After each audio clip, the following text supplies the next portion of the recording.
आग की व्यवस्था की जाती है, पर वहां के जो चतुर चूहे होते हैं वो बिल का निर्माण करके अंदर से अपने आप को उस आग से बचा लेते हैं। समझदार व्यक्ति को इसमें समझ लेना चाहिए, अर्थात उस महल में पूरा आग ही आग प्रज्वलित करने वाले पदार्थ लगे हैं। यदि वहां एक सुरंग तैयार कर ली जाए और तुम वहां से निकल जाओ तो बच सकते हो। युधिष्ठिर जिसके आंखें नहीं होती वो मार्ग नहीं देख पाता, अंधे को दिशाओं का ज्ञान नहीं होता, जो धैर्य खो देता है वो शत्रु पर विजय प्राप्त नहीं कर पाता। मेरी बात को तुम समझ रहे हो ना? अर्थात तुम्हें पहले से ही सुरंग जहां से खुदी, जहां से निकलना, वहां से दिशाओं का ज्ञान होना चाहिए। तुम किस दिशा को, किस जंगल को जा रहे हो ये ज्ञान होना चाहिए, और तुम्हें घबराना नहीं चाहिए। यदि धैर्य खो दोगे तो तुम शत्रु पर विजय नहीं प्राप्त कर पाओगे। और युधिष्ठिर मनुष्य घूम फिरकर रास्ते का पता लगा लेता है, नक्षत्रों से दिशाओं का पता लगता है, पांचों इंद्रियों को एक साथ रखता है, तो शत्रु कभी पीड़ा नहीं पहुंचा पाते। अर्थात तुम पहले ही दिशा का चयन कर लो, और कितना समय है, कौन सी दिशा है, ये नक्षत्रों से पता चलता है। और तुम पांचों भाई एक मत रहना, तो ये कौरव तुम्हारा कुछ नहीं बिगाड़ पाएंगे। म्लेच्छ भाषा में ऐसा उपदेश किया। युधिष्ठिर जी ने म्लेच्छ भाषा में उत्तर दिया, आपकी बात अक्षरशः समझ रहा हूं। विदुर जी ने दाहिने करके उनको आशीर्वाद दिया, जाओ। भीष्म जी भी और नगरवासी भी लौट आए। कुंती जी साथ में थी, उनका बेटा मैं समझ नहीं पाई विदुर जी क्या बोले, तुमने कहा अच्छा मैं समझ गया, तो ये भाषा क्या थी? तो उनका ये गुप्त भाषा है। विदुर जी ने मुझे संकेत किया है कि तुम जिस महल में रखे जाओगे वो प्रज्वलित अग्नि को बढ़ाने वाले पदार्थों से बना, और तुम्हें मारने का प्लान है। यदि तुम पांचों भाई एक मत रहोगे और धैर्यवान रहोगे और सुरंग की व्यवस्था कर लोगे तो तुम वहां से बच जाओगे। पांडवों का शुभागमन वारणावत वासियों ने जब सुना, सब लोग नगर के बाहर आकर के अगवानी की। देवमूर्ति पांचों पांडव सबने आशीर्वाद दिया जो बड़े बूढ़े थे, और नगर के महल में उनको रखा गया। पुरोचन जो दुष्ट स्वभाव वाला दुर्योधन का निज जन था, मंत्री था, आकर के प्रणाम किया और खूब ऐसी प्रेम भरी बातें व्यवस्था की। खाने पीने की उत्तम व्यवस्था, सुंदर शैया आदि। 10 दिन तक रहने के बाद पुरोचन ने कहा कि महाराज आप हस्तिनापुर के युवराज हैं, नगर के महल में शोभा नहीं देता, आपके लिए नगर के बाहर एक महल तैयार किया है, बहुत रुपया लगा के महाराज आप कृपा करें उस महल में पधारें। वो शिव भवन है, आपके लिए मंगल भवन है। पुरोचन की बात सुनकर युधिष्ठिर ने अपने भाइयों पर दृष्टि डाली कि नंबर आ रहा है आग लगाने का इसका, या वहां ले जाएगा मारेगा, पर बिल्कुल पता नहीं चलना चाहिए। बहुत मुस्कुराते, हाँ हाँ हम भी देखना चाहते हैं। धर्मात्माओं में श्रेष्ठ युधिष्ठिर गए, पूरे महल को देखो। अब महल को ऐसे कुटिया थोड़ी बनी थी, किलोमीटरों में महल का निर्माण था। भीमसेन, इतना भयंकर भड़कने वाली अग्नि की वस्तुएं तो मैंने देखी नहीं जैसा महल बना है। भीमसेन इस 4 दीवारी में केवल आग ही आग लगने वाली वस्तुएं भरी, ऊपर से केवल रत्न है। ये अग्नि प्रज्वलित करने वाले पदार्थों से कारीगरों ने सन, राल, मूंज, बांस और घी, चर्बी इससे बनाया है। पूरा महल इससे बना हुआ है। भीमसेन ने कहा भैया दबने की क्या बात, हुकुम करो, 1 मिनट में इस पुरोचन को पलटा देते हैं और आग लगा देते हैं पूरे महल में पहले ही। क्या ऐसे पशुओं की तरह डरना?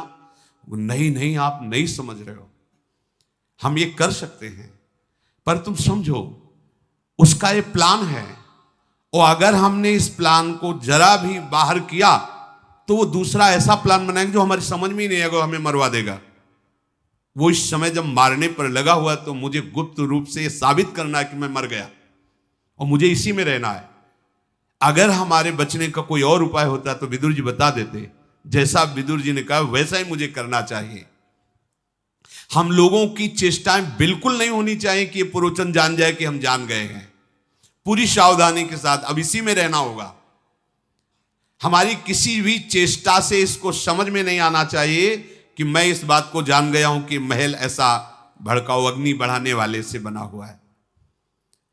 हम जलने के डर से अगर भागेंगे तो आक्रमण करवा के मारने की कौन सी चेष्टा करेगा मुझे पता ही नहीं चलेगा। अभी तो पता चल गया तो हम बचने का उपाय कर सकते हैं। अर्जुन से कहा तुम्हारी एक ही यहां की दिनचर्या, हर समय पुरोचन पर दृष्टि रखना और वो जान न पावे, वो आग न लगाने पावे।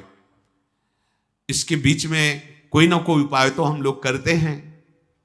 ऐसा सोच ही रहे थे, महल में प्रवेश किया कि कुछ आदमी लिए एक आदमी आया और पुरोचन से कहा मैं हस्तिनापुर से आया हूं और मुझे महल की सफाई करने का आदेश दिया गया है।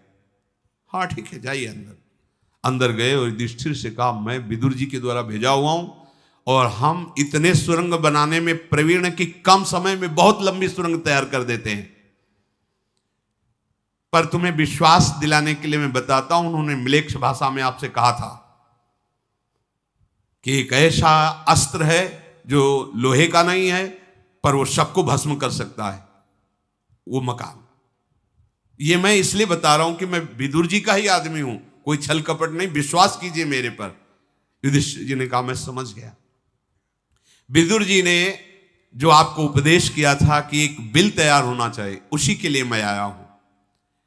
युधिष्ठिर जी ने कहा सौम्य तुम्हें ज्यादा बताने की जरूरत नहीं, मैं पहचानता भी हूं कि आप विदुर जी से मिलते थे, आप उनके गुप्तचर हैं, मुझे पता भी है। उसने कहा बस इस महल के अंदर कोई आने न पावे, पुरोचन भी आने की चेष्टा करे तो वहीं रोक दिया जाए, और अगर कहीं ऐसा हो कि कोई आ रहा तो मुझे संकेत कर दिया जाए। मैं ऐसी स्थिति रखूंगा। एक लकड़ी का ऐसा तख्त बनवाया था जो वहीं तत्काल रख करके आसन उस पर लगा हुआ था, और उस तख्त में नीचे ऐसे कपड़ा डाल के कि सुरंग जहां से बनी कोई देख लो, महाराज युधिष्ठिर उस पर बैठ जाएंगे जब तक खोदेगी। पर भगवत कृपा से कोई बाधा ही नहीं आई। बहुत जल्दी सुरंग का निर्माण तैयार हो गया गंगा जी तक जाने का, और उसके ऊपर एक काठ की ऐसी लेवल और उसके ऊपर मिट्टी, जैसे किसको पता ही नहीं है कि यहां सुरंग बनी। कुछ ही दिनों में सुरंग तैयार हो गई। उस भवन के ठीक बीचों बीच सुरंग निकाली गई, भूमि की समान तह पर उसको पाट दिया गया। पुरोचन के भय से उस सुरंग खोदने वाले ने पूरा ऐसा मुख बंद करके मिट्टी डाल दी कि जैसा महल की अन्य भूमि वैसे ही वो भूमि। पांडवों ने कहा बहुत बड़ा काम हो गया, बचने का उपाय हो गया। भीमसेन ने कहा कि वो आग लगावे इसके पहले हम लगा दें तो कैसा रहेगा, वो भी जाए, वो भी तो मजा चखे, महल निर्माण किया है। तो उस दिन क्या था कि कुंती जी ने ब्राह्मणों को और भूखों को भोजन पवाने के लिए निमंत्रण दिया था। तो एक भीलनी भी आई थी जिसके 5 लड़के थे। ये पुरोचन हम पर विश्वास कर रहा है और विश्वास दिला के धोखा देगा, इसलिए भैया बढ़िया बात बन गई। अब वो जो भीलनियां आई थी वो जंगल से शराब लेके आई थी, तो उस भीलिनी ने भी शराब पिया, उसके पुत्रों ने पिया, खूब खीर पुआ पाया और वहीं महल में सो गए। ब्राह्मण लोग पाके चले गए। पुरोचन आराम कर रहा था। भीमसेन ने गदा उठाई, एक गदा मारी तो जो सुरंग का दरवाजा था टूट गया, निकलो बाहर, और वहीं से आग लगाई जहां पुरोचन सो रहा था। पूरा महल वो इतना प्रज्वलित है, एक जगह छुआती पूरा महल बम से, जिसे बम फूटता है ऐसे पूरा महल आग आग हो गया। रात भर आग जलती रही, इतना उसमें सामान था।